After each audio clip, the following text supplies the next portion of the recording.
2, 1.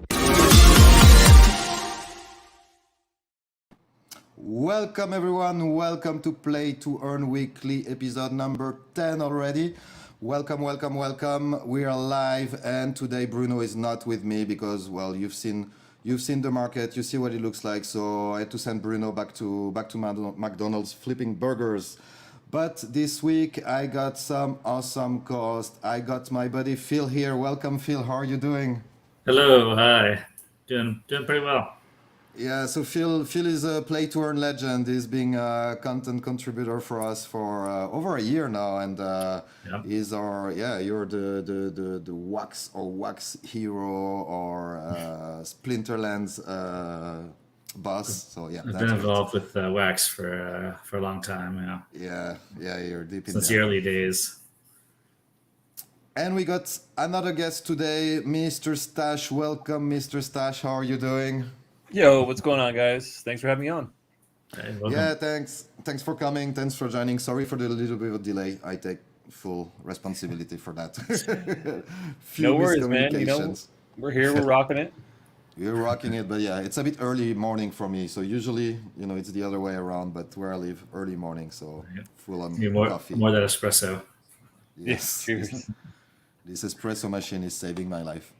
So yeah, as I said, the big news this week, I guess, is those big red numbers here. Okay, so we did a show a couple of weeks back about when this bear trend, as we called back then, or even like bear market started. We did a show and we had some, the team was like, it's time to build. It's like time to build for all the gaming projects, all the Metaverse project, like those bear trends, those bear markets. Is an opportunity to take maybe a step back to think more about the game's economy, the business models, and so on, and to build. Of course, we didn't expect the Luna crash. We didn't expect Celsius as well having trouble, and we're getting even lower. So we can see now Bitcoin at $22,000, Ethereum $1,200. Some people say, I can say it as well, we can see Ethereum under the $1,000 marks. What do you guys think about that? Where do you think we're going to go? Tough, man. I mean, I could easily see, ETH below 800. I think that it's in the cards, man. And I think Bitcoin and the rest of the market are going to follow. So I was just talking about this earlier on my live stream with everybody. And, I think from where we're at right now, I easily could see another 20 to 40%, if not a little bit more from where we're at right now to the little more extreme pain levels. 40% would be rough. Yeah. That is my top of the thing. 20% I could easily see. I mean, it's it's rough no matter what, but Right. we just got to kind of stick it in there and support each other during these times and just keep building or learning. That's kind of the two strategies that I talked about with my community earlier. Is some people are builders. This is the time to build, and then there's people who are not builders. Like I don't build things, but that's okay because then you use this time to educate yourself, learn, get better at things, manage your risk, and then be ready for that next bull cycle.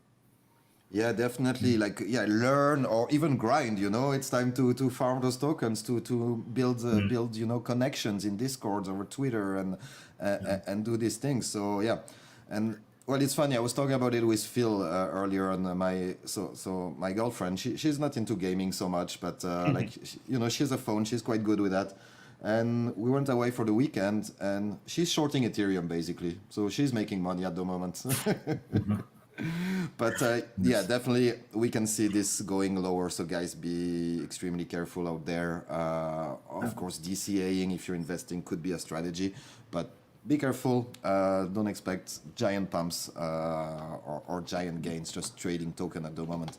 If we look kind of interesting. I've seen sort of kind of two basic reactions from gaming companies or game developers. It's either hey, we're building anyway. We're just gonna, we have our plan. We're working on our stuff. We're gonna keep doing it. Or they're saying we're gonna wait. We're not gonna mint right now because of the markets. So I think it's kind of interesting to see those two different kind of strategies in the play to earn gaming industry. Yeah, if we look at the gaming token, so of course everything is I don't like to say a discount because I don't want people to, to jump in and ape in on these tokens because they can go lower, especially Stash, you called Ethereum going even 40% lower, so Yeah. these tokens might drop even more. Oh yeah, definitely. Yeah. So yeah, proceed with extreme caution. I know it looks like a bargain for a lot of them. Sandbox below $1. Gala very cheap at 6 cents at the moment. So yeah, it seems like bargain, but guys, be careful. What does it mean? Which project are going to survive? Which project are going to die? It's yeah, I think a lot of people will have to scale down on teams, on the development efforts. We might see some roadmaps push back a little bit, but we know we have some, blue chips in the space. The sandbox is not going away. Gala is definitely not going away. They're like insane announcements the last Right. week with the Galaverse. And I think Phil, we just posted an article about their new partnership with Unity, right? Can you tell us a Yeah, bit more? for building the VOXverse, which is they have the lead designer Will Wright who created The Sims, and so to build out their virtual world, they're getting a team of experts from Unity to come help them put that together. Which I think is pretty interesting. It's rather than doing it all yourself, you like reach out to these people and say, "Hey, you guys built the platform we're building on. Come help us. Do it better." So I think that'll Yeah, give so them a good jump yeah, start. Gala jumping in the metaverse. What's your opinion on that, Stash? At the moment, start building Gala metaverse. I've been bullish on Gala since the beginning. I've worked with the team for quite some time now. I like the direction they're heading, but there's also some things to take in consideration. They're taking on a lot. And Yes. when we talk about that, like there's a lot of projects in the works. And I mean, I think the strategy that they've employed here is kind of smart in the way they've kind of, I wouldn't say pivoted necessarily, but when they first started, I think I think there was a lot more focus or intended focus that they were going to be creating these games in house. And then they kind of linked up with a couple dev studios to kind of be a publisher. And then I think they quickly found that this is a much better route to go. And now then, when people are seeing, all these publishers, these game publishers are seeing how much stupid money is being thrown at crypto games, they're like, yeah, I want some of that. So you're seeing people with almost finished games coming to them saying, hey, just put us out on your platform. We'll be part of Gala. And, you got this game that's almost finished. We'll incorporate it. We'll slap together some NFTs and throw it on there. And so Right. I think that could be, whereas it's a good strategy for increasing your overall market share, it could backfire here in a medium term, with this news here, like the VOXverse thing, I think is cool.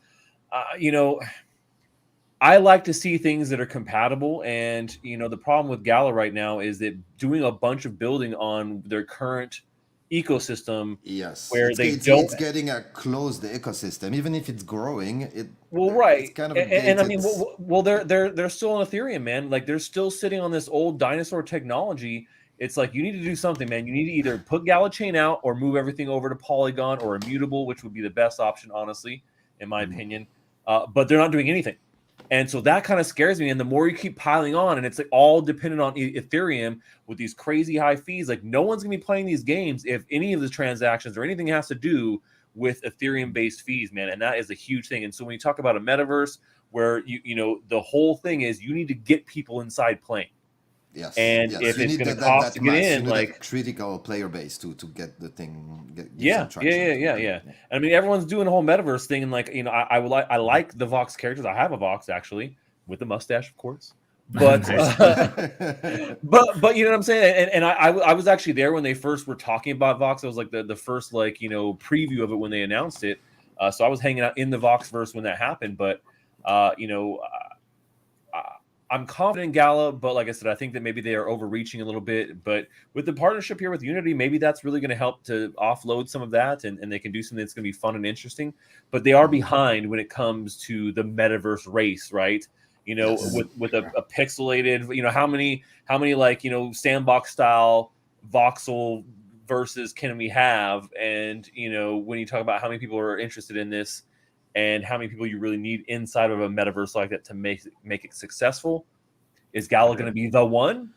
I don't know, man. I mean, if anything, I'm putting my money on the sandbox and maybe Decentraland, but outside of that, there's a lot of competition already with the big. And as you said, they're taking on a lot. They announced the Gala films as well. Like they're going into music. So the game music, thing, right? like Gala Music, and now Gala Film, and now the Metaverse project. Okay, it's a big team. They have they have the fundings. It's a solid company, but yeah, they're taking on a lot. I feel they're taking on a lot, and maybe it's a strategy as well. Let's see what works, what doesn't work, and we just throwing chips here and there, and see what gets most traction and what works. And also for the amount of stuff they have on their ecosystem, none of it's done. Like they still just have Townstar, which is what they had 2 years ago, right? That's right. Yeah.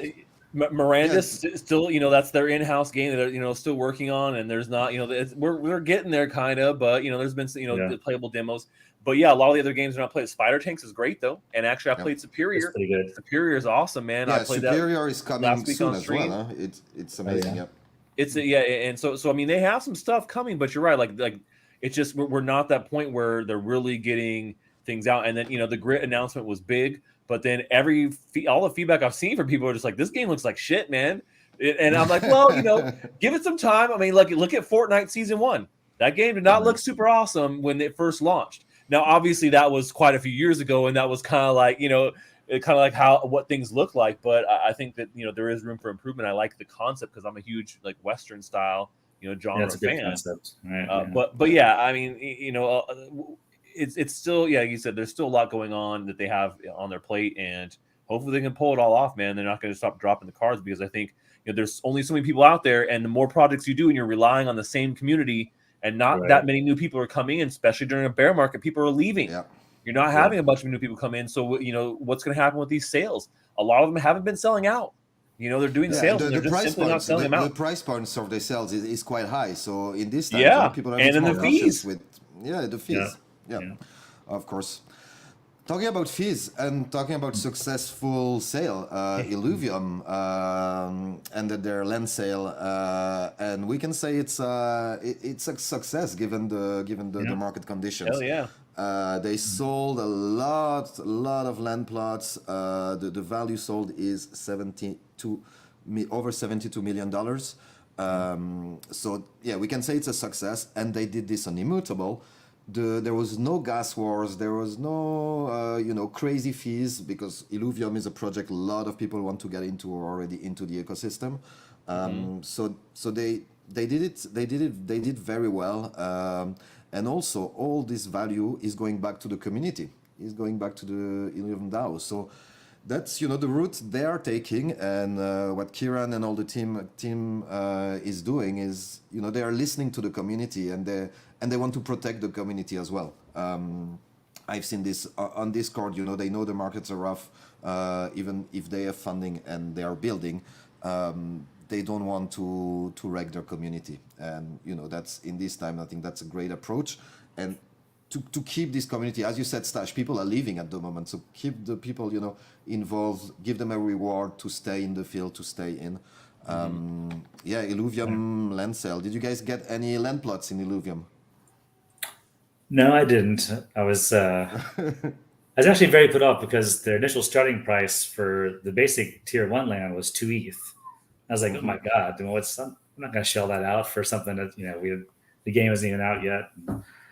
But the way they did it with a dynamic pricing model where the price drops, and they staggered the releases so that not all the land was available at once, it really made for an interesting dynamic and really allowed the public to sort of set the prices. I think the tier 1 lands ended up going for 0.35 ETH, at the end, kind of was sort of ended up being the bottom steady price, which is much more reasonable. And the company's happy with that. They still made a buttload of money, obviously. Yep. And the players who bought are happy because the floor price in OpenSea for secondary markets is already above what they paid. So, it's even if it's a bear market. So I think overall it was super smooth. It wasn't completely on immutable. You still had to pay gas fees on Ethereum, but they minted on immutable.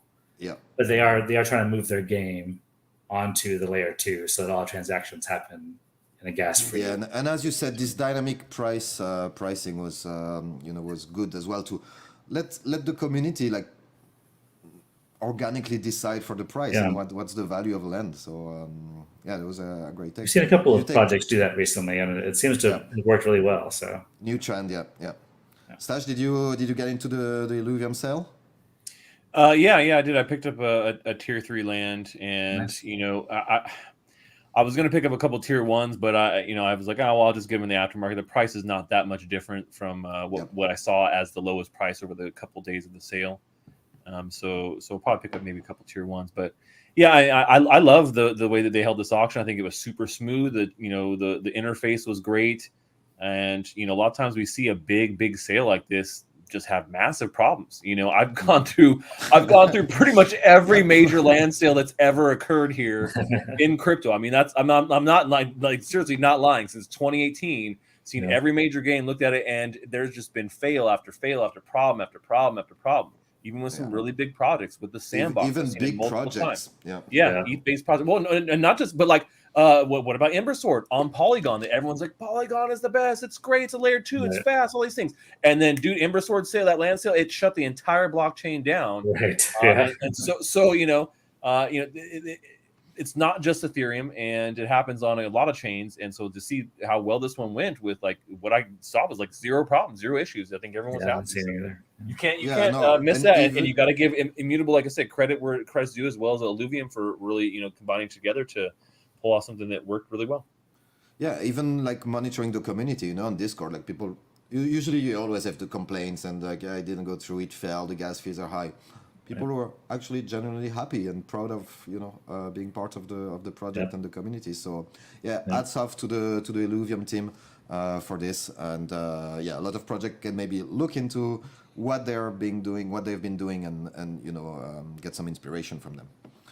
Yeah, okay, we got some good news. We got some good news. We got Supercell that just invested $4.5 million in Moonfrost. So Moonfrost is a 2D play-to-earn RPG.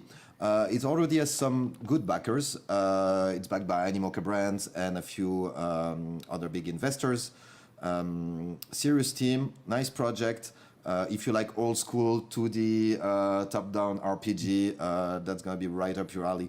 But why is it a big news? Because Supercell, it's a mobile game development company. They did a few little games you might have heard of, like Clash of Clans, Clash Royale, Brawl Stars, Heyday. So we can expect that the game will be of quality and that the development will move forward. My only concern is that we don't have any roadmap. We don't know when. The usual question is like when. Okay, we see this cute little video here. Yeah. I got some chickens. But that's about it. We don't see any actual gameplay. I was digging around the map. They don't even say soon or later, so we don't know. Well, they're like a super small team too. Like one of just like 2 people that started this game like not that long ago. Yeah. So I'm surprised they got that kind of funding, but kudos to them, and hope they can do something with it. That's what I'm saying, man. Once again, just stupid money being thrown at some of these NFT crypto games, and I'm surprised a lot of times because there's some low quality crap out there that people are buying up or they're getting investment rounds, and I'm just like, wow, really? It sometimes I just don't get it. Boggles my mind a little bit, and I'm a huge RPG player, like that's my genre. And I look at this and I'm like, it looks like Stardew Valley. Like that's literally what that's their inspiration. And that's the inspiration. And like, but what are you doing different? Like, but it has NFTs. And I'm like, all right, but like if you're just gonna clone the game and just throw NFTs in it awkwardly in some sort of way or whatever, or like a play to earn element, like, all right, and it's mobile, like okay, that's nice, but I mean, there's nothing really about it that excites me. Like I'm not gonna be like, oh man, the gameplay is amazing, like. Well, and at the moment, we don't even know what the gameplay will be like. As I said, I saw enough right there, man. Like I get it. It's 2D top isometric pixelated, Yeah. kind of little guy, and make your farm and stuff, right? Yeah. Well, that's So I think yeah, but I just want to say go that's ahead. I think that's the thing that's going on with blockchain games in general is that now that they're starting to get better, we're expecting more from them. Like a year ago, we were happy with the Alien Worlds and the idle clickers and all that sort of stuff because that's all there was really. And, I don't know if we were happy with it. I think we yeah. accepted it because it was something that was around. Right, We were clicking. I was in Alien World since the beginning before anyone was doing anything with it, and it's like, well, is it a game? Like, is it interesting? Sure, there's something interesting about it, but it had big goals. Everybody's excited about it, Yeah. had lots of buzz, and but now everybody's waiting for these kind of AAA level games to come out. The high quality first person shooters, the StarCraft kind of sort of things, the MMO on the blockchain that's well done will be. And that's what killer. will keep people in, because fun games. Because even if a bear market, even if you're not making much, but it's time to earn some NFTs, farm some tokens, but the game has to be fun and you have to enjoy playing it. Otherwise, why would you do it? If the token is less than a cent and takes you days just to click and it feels like working actually, not playing. Right. Well, and that's the difference. I mean, there's a big divide in the community of what you see. There's the people who are literally, they're just here for a payday. They'll try and maximize every possible game they can. So if they, it's like, okay, through one clicker or boring ass crypto game, can you really make some money? No. But if you're doing 20 or 30 a day in a rotating schedule, could you do okay? Yeah, sure. I mean, you probably could. I mean, that's like I said, boring as all hell. I'm on the other side of the fence. I want a game that's just fun, that engages me, that I can enjoy. And then if I'm earning a little on the side, that's cool. Like, I'm not in it for the money, but having a little bit of play to earn value is great. What I love really is the fact that, you would have NFT enabled assets, because that's where I think you get screwed the most is, I've put in thousands of dollars into games, buying skins or cosmetics or, shit for my house or whatever it may be, limited edition stuff that's really cool. And then it's like, well, man, I play this game for 3-4 years now. Now what do I do? I got all this stuff. I literally have games that have thousands of dollars. And I'm like, then now what? Well, I don't know. Just sit. That's it. You got nothing. You could try and do some sort of shady back alley deal in game or something. Right. Even just buying a game, because I see we have a VR headset down there, and we spent like, if we count how much we spent on just buying those games, and some of them are like meh, you don't even play them anymore. But it's, let's say with the free-to-play NFT-enabled model, like, you get the NFT to get access. Okay, you don't want to play it anymore. You can just sell it, Sell it like we did in the old days. We can say it, but you go back Head to the on shop down to GameStop and like, all right, man, I know I paid $50 for this game. They're like, I'll give you 10. I'm like, shit, all right. Yeah, but it was something, okay. Like you can't even do that now. You buy all this shit on Steam and like you get nothing, man. You can't trade, you can't do anything. And Steam has now taken a very non-crypto, non-NFT stance, and I think that might be one of those things that could tip other platforms in their favor. And Epic was like, no, bring it on, man. We'll embrace that. And I think that was a smart play. Go the opposite of what Steam is doing. If you're going to be their competitor and they take a hard stance on something, you take the other stance, right? Because that's going to put you in a category where it's like, okay, well, we'll take that advantage, and they're not going to want to deal with it, and it could really work out in their favor. Do you believe that Steam will stand on its position, or at some point they will have to shift? Because if we see like those, those big studios like starting to integrate NFTs and things, they will want to distribute the games as well. Even So they'll have to, but it just will it be in time? They'll have to eventually, but will it be in time for them to not lose too much market share? Because you got Epic Games that might be on your heels here, looking at trying to testing the waters with their first blockchain game.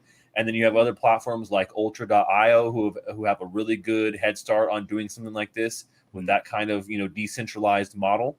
And I don't know which one's going to win out, but at this point, Steam is definitely they're behind when it comes to that. Yeah, I could see them doing something like trying to build their own like NFT marketplace that you have to go through to before you can get your stuff into and out of the games or something kind of awkward like that. The gate access where it's exclusive for them, and that's kind of the antithesis to what we're trying to do here in crypto, is make it open, transparent, not a closed loop system. In particular for certain aspects, like not everything in gaming needs to be transparent and open, But some of those major things I think do, the asset ownership and other things like that are outside of the actual game itself, development, things like that. But yeah, for the actual gameplay and ownership of a game, I think those things could definitely benefit. We had a chat. We had a chat yesterday with Grant, with the founder of Undead Blocks, and we're talking about where you put the line, where you draw the line between you give power to the community and all. It's like, well, for the development, no, the community has nothing to say. They're players. They're here to enjoy the game, and they don't know how to. If I need to hire 5 devs, should I ask them? No, obviously that's not gonna be helpful. But like the game economy or the assets, give them full power because they are the one enjoying the game in the end. Enjoying the game and buying those assets and having fun. So yeah, it was an interesting talk. We'll try to have a panel soon, guys. Hit the like button, subscribe to the channel because we'll have more guests. Even if in this bear market, we'll keep bringing you content and bring you some great alpha here.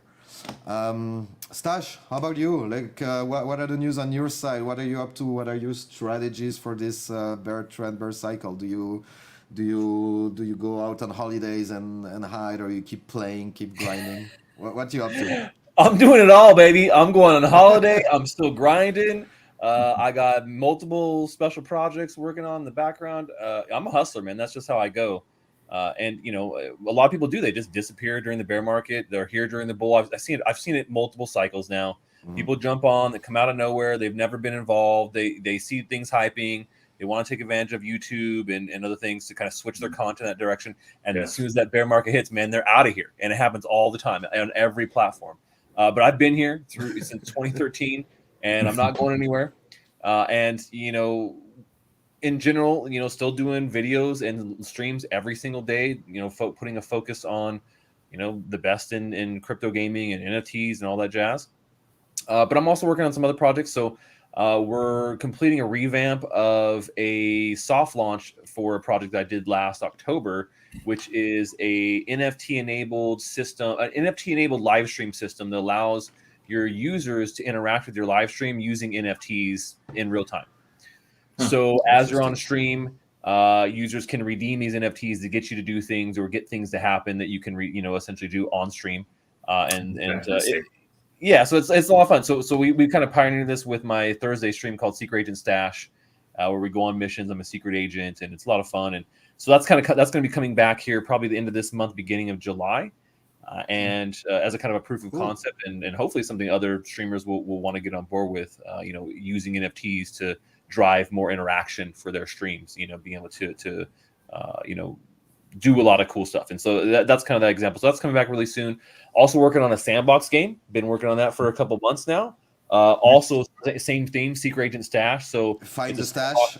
Discover the Secret Agent Stash, something like that. Yeah, Secret Agent Stash. So it's a you're a secret agent essentially, and you're recruited to you're recruited by the CIA, which is the Crypto Intelligence Agency, and you help Secret Agent Stash go on this mission to save New Meta City.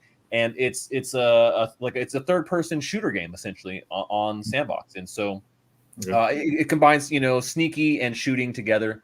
So it should be a lot of fun, and hopefully we're shooting for it to be part of Sandbox Season 4. So that's what I was going to ask. Is it going to be part of the Alpha Season 4?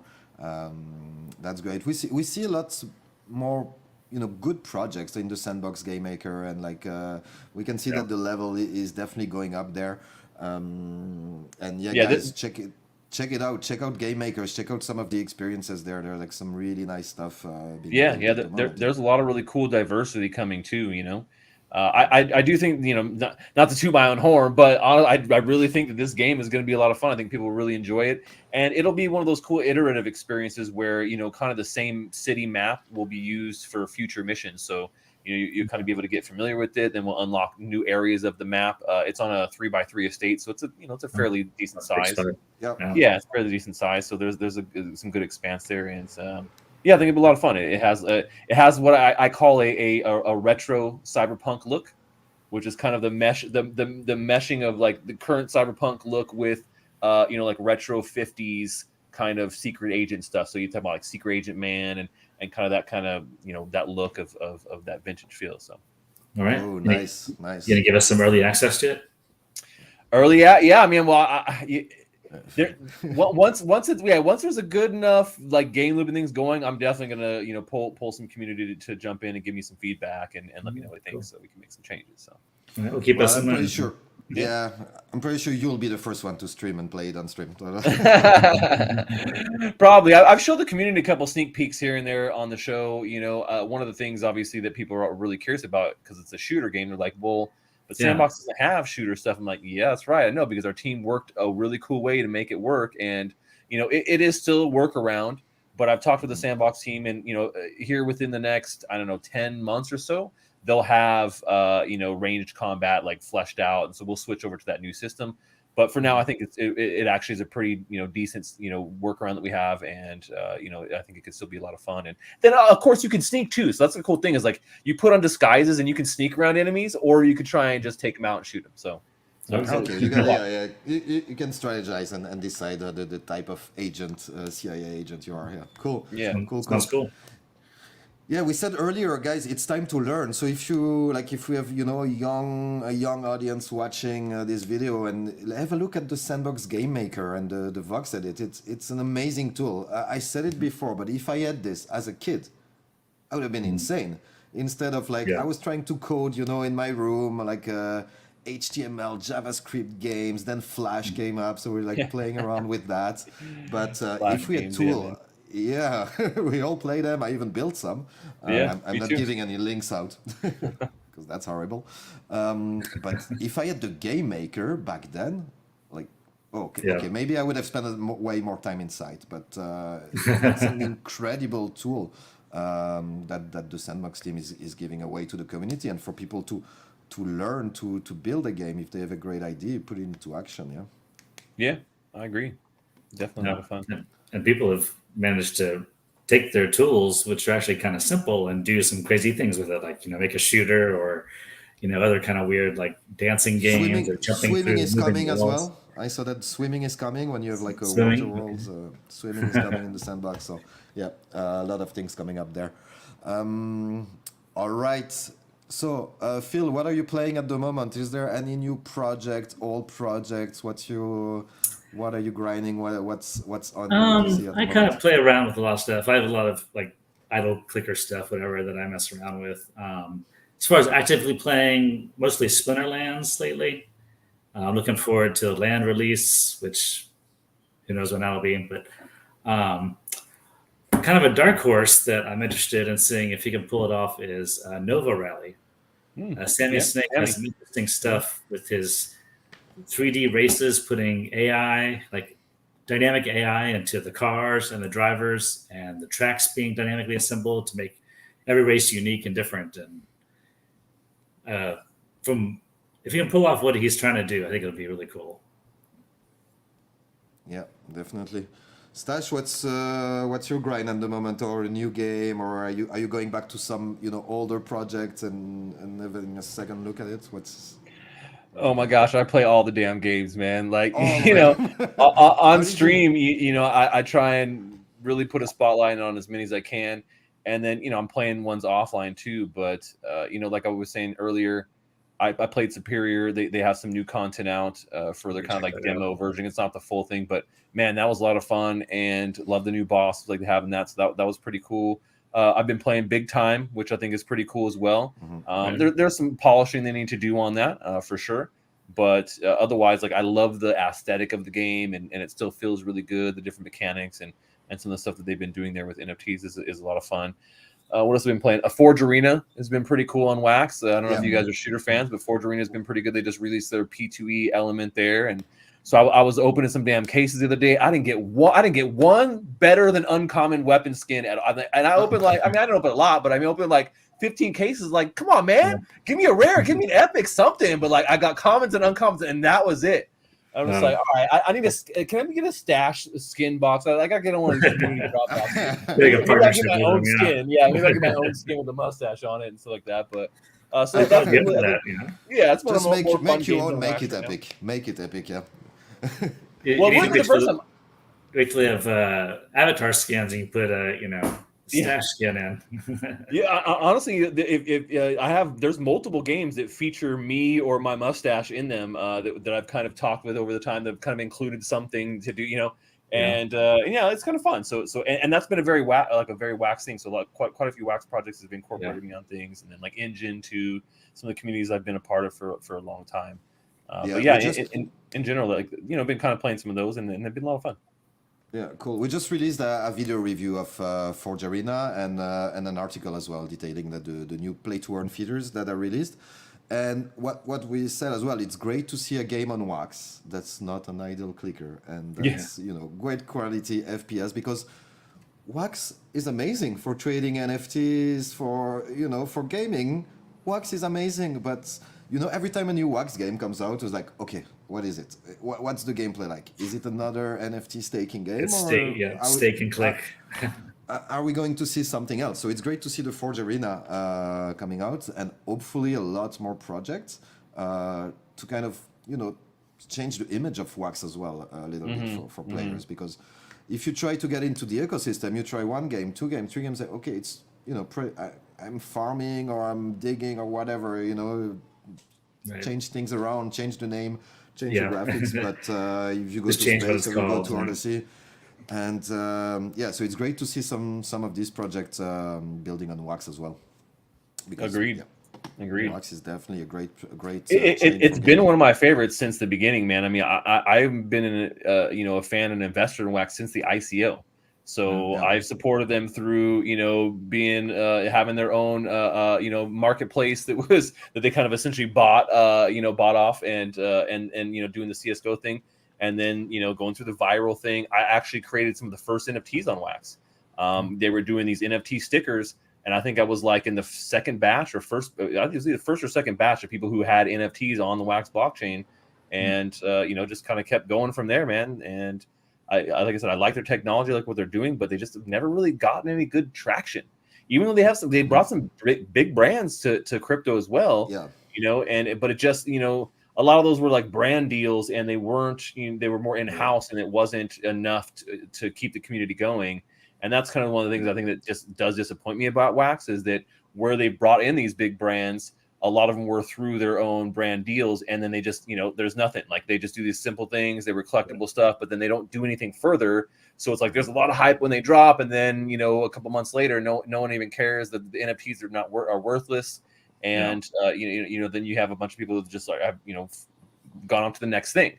The one exception I would say there would be like the Funko stuff. So Funko, I think, kind of like really said, hey, let's do it, and they kind of have stepped out on their own and not doing a brand deal, and those actually have been pretty cool, especially if you're a Funko Pops fan. I mean, those people are crazy. I don't know if you know about these Funko Pop collectors, man, but there's some crazy ass collectors out there that will go ape shit for these drops that you can only get through doing NFTs. So yeah, a lot of these brand deals you can see. I rediscovered some just browsing the marketplace. Like, oh yeah, they had this. Oh yeah, that. Forget about it. Yeah, there was no utility. I think they missed some opportunities there, especially with someone like Hot Wheels. Like if you could actually put your Hot Wheel into a game, that'd be awesome. But otherwise, it's like, what's the point of having this? Right. This boxed car NFT. Yeah.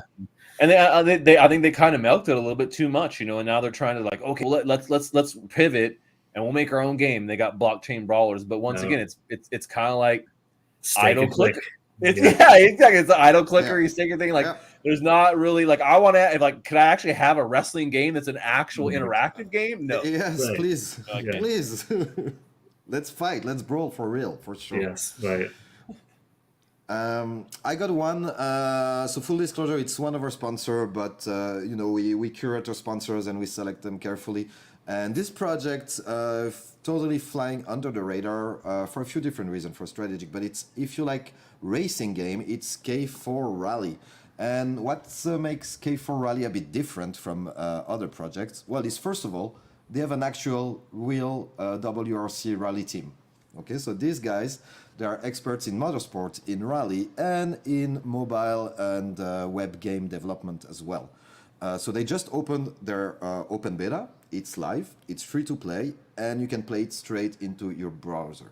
So of course the graphics, it's a browser game, so it's a 3D game in browser, so the graphics are not PS5 level or this AAA level, but it's fairly good. It's pretty good. It's playable. It's a simulation, so it's not easy. You know, I hooked it up on the TV with a PS4 controller last night, and I had fun, like in the time trials and playing the game. I really love. I used to, I don't know, countless hours playing Colin McRae, you know, on the PlayStation. That was really the first rally game that I really loved. So the game is live. You can read about the actual rally team. So you see they have their logo, and they have like connection in the rally, in the WRC world with like real pilots, you know, backing the project. The gameplay for now, so you get a car, and at the moment, if you create an account, you can claim a free NFT. So you get your car NFT for free. It's working on the Binance Smart Chain, so the fees are very, very low to mint your NFT. And that's what the cars look like. And so you can read your post. We're gonna leave the link in the description about the tokenomics, the team, the roadmap. But very nice project. And if you look at this little screenshot, you can see a little play to earn logo there. So we have the side a bit slow, but yeah, we have a little play to earn logo here on the side of the track. That's quite cool. And guys, if you like racing game, I can just go and practice. It's not easy. It's a simulation. But we might have some kind of a challenge coming soon with some prizes up for grabs. So yeah, we're working with the team to get something for the community, have some of a gaming challenge within the community. So yeah, quite fun game. Well built, right in the browser, easy to jump in, free to play with a free NFT. What else can you ask for? I like free. Yeah. I like free. I like free, and I like cars. I like the vroom vroom. I love it. Yeah. Well, it's pretty good for being a browser. Yeah. Yeah. Go check it out. So for now, you can just compete in time trial, and you got leaderboards. So I think there are 2 tracks: Austrian Rally during the day and at night. And I'm ranking number 4 for the night stage. So if you guys want to try to beat me, is that a challenge? Well, I don't know. The top 3, they're like 10 seconds above me, and I feel like they're actual rally pilots, you know, with the full setup. So yeah, gaining 10 seconds on that lap time. I'm not sure I can make it, but I will try. I will try and grind. Cool. Great. Well, great to have you guys here this week with us. We hope you guys enjoyed the show. Don't forget to like and subscribe. And we'll see you cryptomaniacs soon in the Metaverse. See you guys. It was great to have you. Bye. Take it easy. Thanks, Dash. Yeah. Woohoo. Let's go back to play all the games.